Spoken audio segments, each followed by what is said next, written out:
Olá, sejam todos como sempre muito bem-vindos ao canal Theo na Quarentena. Vamos chegando com mais um vídeo por aqui. O vídeo de hoje é uma resenha sobre um dos grandes sucessos da nova teledramaturgia da Record, né, que começou ali por volta de 2004, né, com a exibição e a produção do remake da novela Escrava Isaura, que é a novela Vidas em Jogo, que foi exibida originalmente nos anos de 2011 e 2012.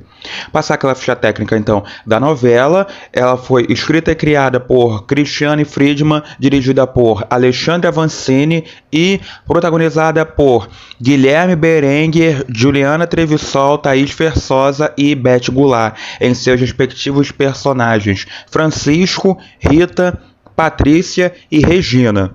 Vamos para o vídeo de hoje, então. Roda a vinheta. O som da música é interpretada por Gonzaguinha, que era o tema de abertura da novela.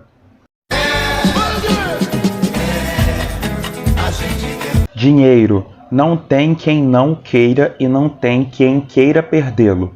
Junto com o futebol, a loteria talvez seja a maior paixão nacional. Quando o prêmio acumula e o sorteio promete um novo milionário, as casas lotéricas ostentam filas quilométricas. É um desfilar de sonhos e planos do que cada um faria se fosse vencedor. Vem o sorteio e um ou mais felizardos têm suas vidas mudadas da noite para o dia.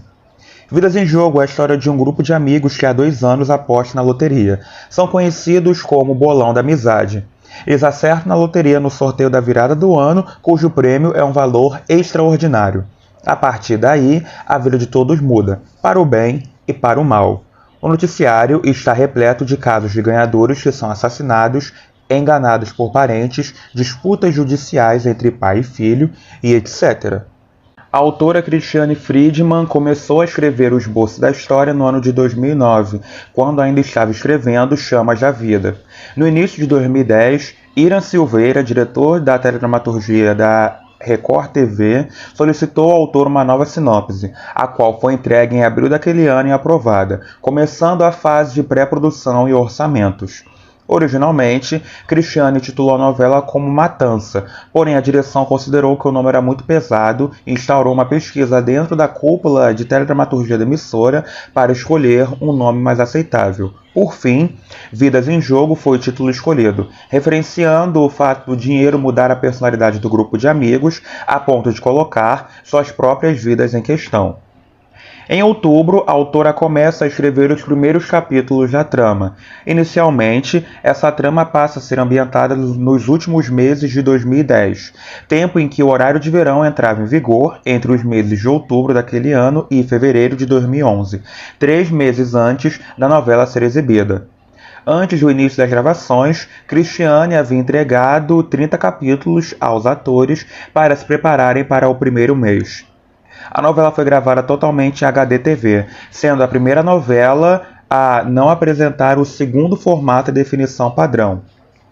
Vidas em Jogo foi orçada em R$400 mil por capítulo, totalizando 80 milhões nos 200 capítulos estipulados inicialmente.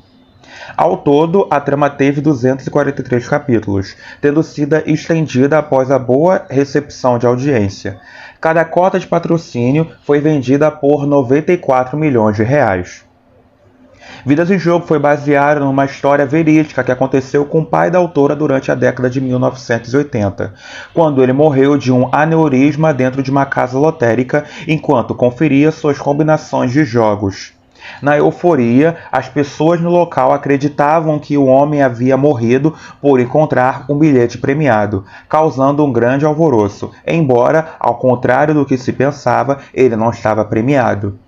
A ideia de escrever uma novela baseada no desejo de se tornar milionário foi potencializada quando Cristiane assistiu uma reportagem sobre o prêmio acumulado na loteria que estava mobilizando o Brasil e levando centenas de pessoas a formar filas nas lotéricas, na esperança de vencê-lo. Além disso, a autora explicou que tentou criar uma história sem maniqueísmo, ou seja, sem perfis definidos, onde todos os personagens fossem ambíguos e contrastassem entre o lado bom e o lado ruim em determinadas situações. As cenas iniciais da novela foram gravadas em Barreirinhas, no Maranhão, utilizando o território turístico do Parque Nacional dos Lençóis Maranhenses, como pano de fundo para contar a introdução da história, quando os pais do personagem Francisco eram mortos e ele separado dos irmãos ainda na adolescência. Outra cidade que serviu de cenário para uma das tramas do início da novela foi Belém, no Pará, para onde o personagem Ivan fugia para se livrar das dívidas com os bicheiros. A parte antiga do centro do Rio de Janeiro foi utilizada como cenário principal da novela. Outro bairro aproveitado foi São Cristóvão, onde localiza-se o restaurante de Severino. Nos estúdios do Rec 9, na época, foi construída uma cidade cenográfica de 8.000 metros quadrados, incluindo os arredores onde os personagens moravam e os cenários individuais internos dentro das casas. O diretor de cenografia Daniel Clabundi e o cenógrafo Elton Minosso foram responsáveis pela ambientação e pela criação do cenário, tendo apenas 2 meses para erguer toda a estrutura, inspirados nas edificações próximas à região da Praça 15 de Novembro. Ao todo, foram 15 pessoas envolvidas na criação artística, tendo auxílio da cenógrafa Cláudia Alencar na pré-produção. A confeitaria Doce Dança, pertencente à personagem Augusta, foi montada com referências arquitetônicas do estilo Art Nouveau no final do século XIX, tendo a ambientação inspirada na confeitaria Colombo, tradicional ponto gastronômico carioca. Para compor o prédio abandonado, houve um processo de envelhecimento do local do cenário, incluindo vidros quebrados e a ideia de decomposição parcial das paredes. Já para os casarões, após o enriquecimento dos personagens centrais, a influência veio das mansões cariocas, tendo alguns adendos como o estúdio de gravação presente na moradia do personagem Francisco. O elenco principal da novela teve que passar por workshops para construir o perfil e a profissão de seus personagens com uma maior desenvoltura. Amanda Lee e Paulo César Grande passaram por aulas de culinárias com chefes nordestinos para compor o núcleo do restaurante cearense. Paulo César e Vanessa Gerbelli também frequentaram a tradicional Feira Livre de São Cristóvão e as lojas do Saara, para entender como as famílias que detêm comércios nesses lugares são. Guilherme Berenguer, Sacha Bali e Simone Spoladori tiveram que frequentar lotéricas e criar um banco de dados do que motiva as pessoas a apostarem para entender o intuito de seus papéis. Já Juliane Trevisol e Gabriela Moreira participam de workshops sobre culinária ministrado pelo chefe Eduardo Castro para interpretarem as confeiteiras Gita e Maria Alice. Simone e Marcos Pitombo também passaram por aulas de direção para grandes veículos, uma vez que dirigiram vans durante a novela. A atriz também citou o trabalho no filme Elvis e Madonna, com uma referência para compor a personagem Andréia. Além disso, o elenco passou por um treinamento com o preparador de elenco Sérgio Pena, que instruiu Juliane e Thaís Versosa a criar uma realidade paralela para conseguir incorporar suas personagens.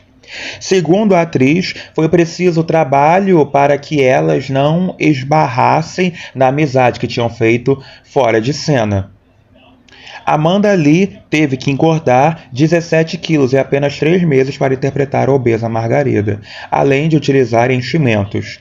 No decorrer da novela, a atriz emagreceu um montante que tinha engordado junto à personagem, dando mais veracidade.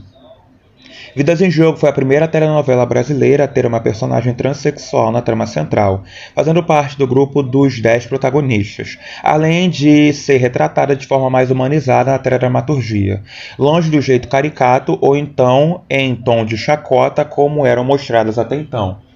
Na história, Augusta, interpretada por Denise Del Vecchio, era uma mãe zelosa e uma empresária íntegra que escondia de todos o fato de ser uma mulher transexual.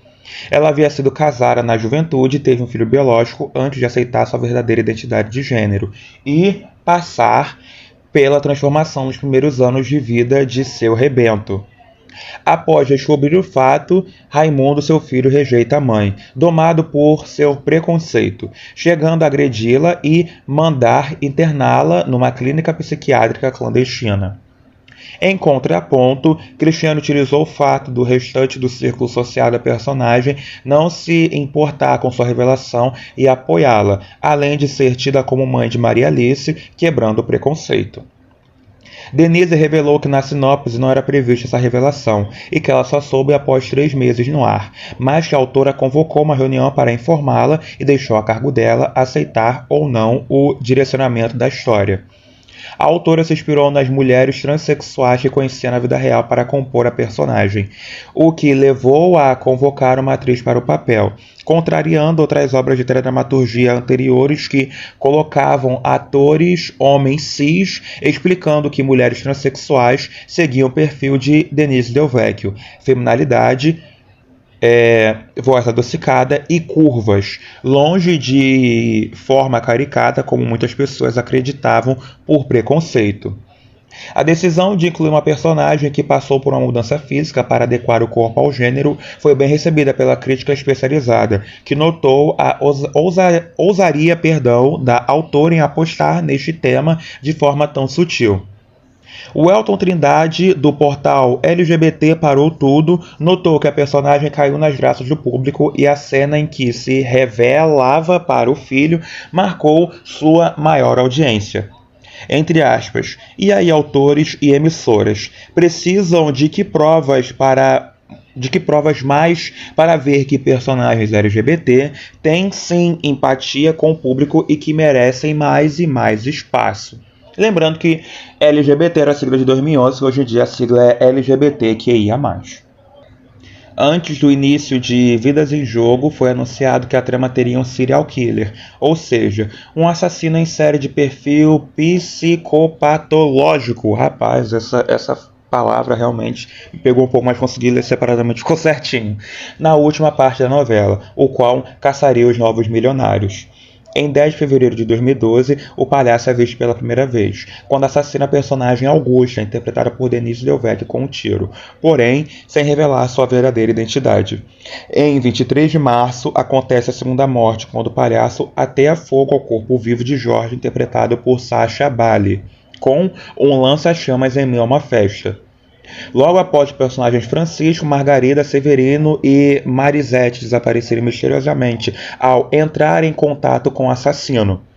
Na reta final de Vidas em Jogo, uma comoção se instaurou na imprensa e no público, que debatiam sobre quem poderia ser o palhaço, lançando reportagens, criando teorias e tendo as maiores apostas em cima de Severino. Para preservar o mistério, a cena da revelação do assassino foi gravada em 7 de abril, 2 dias antes de ir ao ar o último capítulo, sendo que nem mesmo os atores souberam a realidade antes desta data. No final, houve a revelação que não existia realmente o palhaço assassino, mas sim era um plano de Adalberto para preservar a vida dos milionários, forjando a morte ou desaparecimento de cada um deles e levando-os para um local secreto até que o pacto chegasse ao fim e eles ficassem longe dos atentados de Regina. Vidas em Jogo também trouxe outras temáticas contundentes, como a síndrome de Down, inclusa na história por meio da gravidez da personagem Patrícia, que logo pensa em abortar, mas é impedida por Francisco. Thaís Versosa, que interpretou o papel, declarou que o tema era delicado, mas necessário ser abordado, pois muitas mulheres têm esta reação antes de entender que a criança tem uma vida saudável e normal como qualquer outra. Para salientar a campanha pela humanização do tema, parte dos personagens visitaram a Associação Brasileira de Assistência e Desenvolvimento Social, instituição beneficente que trabalha com educação e capacitação profissional de crianças e adolescentes com deficiência intelectual, entre elas a síndrome de Down. Outro tema abordado foi o contágio e a disseminação do vírus da AIDS, portada pelo personagem Kleber e transmitida às personagens Regina, sem seu conhecimento ou consentimento, e Andréia durante o estupro. A história mostrou os dois lados da doença, enquanto Andréia se mostrava positiva, submetendo-se ao tratamento e mostrando que o portador de HIV pode levar uma vida normal, Regina se recusa ao tratamento e reage como se não tivesse perspectiva de vida a mais. O estupro também foi um dos temas abordados. Logo no início da trama, Rita e Andréia sofreram tentativas de abuso. No entanto, Andréia acaba sendo estuprada no terceiro mês da história, sendo violentada 2 vezes por Kleber. A personagem tenta cometer suicídio após o acontecido, mostrando a realidade de muitas mulheres. A história, porém, mostra a importância de ser ao médico e denunciar o estupro. Além disso, também foi abordado o uso de anabolizantes no esporte por parte do personagem Wellington, que utilizava os medicamentos ilegais para ganhar massa muscular e melhorar o desempenho como jogador de futebol. A história foi mostrando que, apesar de no começo os efeitos parecerem quase milagrosos e benéficos, o uso de anabolizantes acabam gerando uma degradação corrosiva do próprio corpo com o passar do tempo e o uso constante. A novela também abordou o uso de crack, colocando o tema dentro da história do mesmo personagem interpretado por Rick Tavares, que acaba entrando no vício após ser abandonado por amigos. A autora explorou o universo do crack de forma densa, mostrando a deturpação que acontece logo nos primeiros usos, a perturbação mental e encaminhamento para métodos extremos de conseguir dinheiro, como envolvimento no mundo do crime. A novela teve como média geral de audiência em sua exibição original nos anos de 2011 e 2012 11,50 pontos de Ibope. Ela foi exibida com 243 capítulos entre as novelas Ribeirão do Tempo e Máscaras. Em 2015, a emissora cogitou reexibir a novela, anunciando que ainda estava em dúvida entre Vidas em Jogo e A Escravizaura para estrear o retorno do horário de reprises. No entanto, Prova de Amor acabou sendo escolhida para ocupar o horário das 2 horas e 45 minutos da tarde, indo ao ar a partir do dia 27 de julho. Em 18 de agosto de 2016, foi anunciada que Vidas em Jogo seria reprisada. Ela foi exibida entre setembro de 2016 e setembro de 2017, com 252 capítulos, 9 a mais do que a exibição original, no horário das 3 horas e 45 minutos da tarde, substituindo Chamas da Vida e sendo substituída por Bicho do Mato. Dando agora opinião sobre a novela, eu acho Vidas em Jogo, acho que é o último respiro assim da nova dramaturgia da Record, né, em relação a tramas não bíblicas, né, já que ela foi exibida até o ano de 2012. 2012 teve uma das primeiras tramas bíblicas, né, da Record, falando de minissérie, né, novela, que foi O Rei Davi, né. Depois do jogo teve o Balacobaco ainda, Máscaras, né, que começou em Máscaras o decaimento dessas novelas de tramas contemporâneas na Record, já que Máscaras foi um dos grandes fracassos de emissora, se não o grande fracasso da emissora até, né, mas Vidas em Jogo viram da leva, né, da nova dramaturgia da Record, que começou em 2004, acho que além de ser a novela que fez mais sucesso também, né, já que quanto à atuação todos são muito elogiados. A Beth Goulart talvez em seu melhor personagem, essa sua longa e vasta carreira na televisão, até mais de 30 anos de carreira, né, mas acho que Vidas de Jogo é o ápice dela, né. Thaís Versosa está muito bem, o Guilherme Belling está muito bem, a Beth Lago fazendo, se eu não me engano, a primeira produção da Beth Lago na Record, né, que foi onde ela encerrou a carreira, foi Vidas em Jogo, que depois ela fez Pecado Mortal. Depois ela voltou não para a TV Globo, ela voltou para o Grupo Globo na época ainda, né, sendo jurada do programa no GNT, sendo jurada do Carnaval, repórter do Carnaval no Canal Viva, aí que ela veio a falecer. Mas com todo o elenco está muito bem. Dos grandes destaques da novela é a Denise Del Vecchio, que ela tinha uma carreira longa na Globo. E ela fez uma personagem transexual e tal. E pensar, né, que logo a Record, né, TV é uma emissora tão moralista, né, hoje em dia e tal, com tramas bíblicas, isso, aquilo, que investe na dramaturgia bíblica, especialmente depois do sucesso de Os 10 Mandamentos, em 2015, né, na época, foi a primeira novela a abordar de forma não caricata e de forma mais real as pessoas transexuais em novelas, né, já que, por exemplo, 2011 teve um exemplo péssimo de representatividade entre muitas aspas de pessoas transexuais, que foi a trama da Luciana Paz em Fina Estampa, né, que foi abordada de uma forma horrorosa, horrível, né, na época mesmo tinha o BBB com a Ariadna, também que a própria TV Globo não soube abordar de uma maneira, falando que ela tinha, a Ariadna tem um segredo, isso, aquilo, sendo que é algo normal você encontrar uma pessoa transexual na vida, na rua, em programas, pelo menos era pra ser. Né? Então o Vírus do Jogo começou isso, né? E teve depois, na Força do Querer, 2016, mostrado todo o processo em relação 2017, perdão, todo o processo em relação, né, à descoberta, né, de uma pessoa transexual com a atriz Carol Duarte.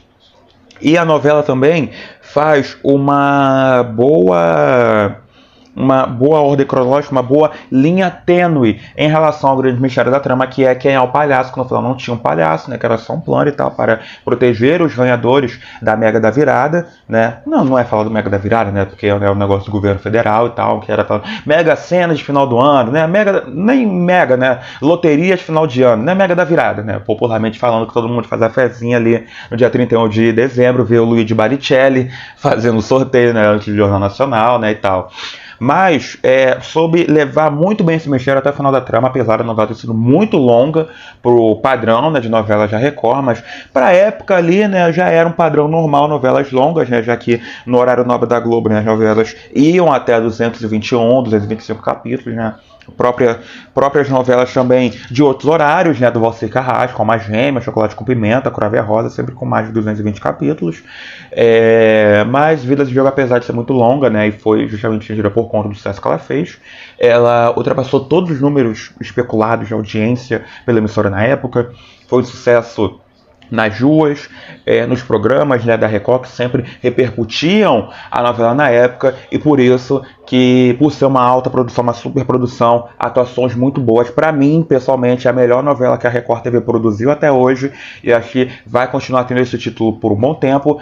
O título, para mim, a categoria da novela é muito boa, para não dizer espetacular, é muito boa. O vídeo de hoje fica por aqui, agora a gente se encontra no próximo, então como você já sabe, meu nome é Richard Matheus, agradeço demais a companhia de vocês, forte abraço, beijão, gente, saúde, tchau, tchau.